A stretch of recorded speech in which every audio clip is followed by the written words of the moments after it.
If you're curious about the location of somebody on Instagram, whether it's a celebrity or a brand or just a friend that you've made on Instagram, you can always find their location, and I'll show you exactly how to do that.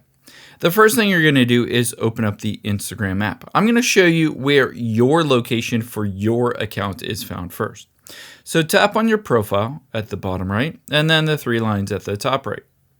From here, all you need to do is scroll down towards the bottom, and you can see towards the bottom is About. Just tap on that option and then tap on About Your Account. And here you can see it shows the date joined, as well as my account is based in the United States, aka where I am located and where I live.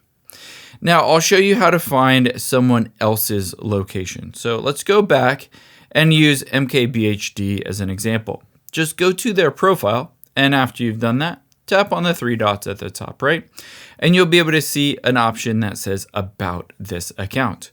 When you go here, it shows you the date that they joined, in this case March 2012, and where the account is based in the United States. So again, you'll be able to see where anybody lives or where they're based, if they're a brand or celebrity, or maybe just a friend you've made on Instagram. I hope this helps. I know you're busy, so thanks for spending a little bit of your day here with me, and I'll catch you on the next one.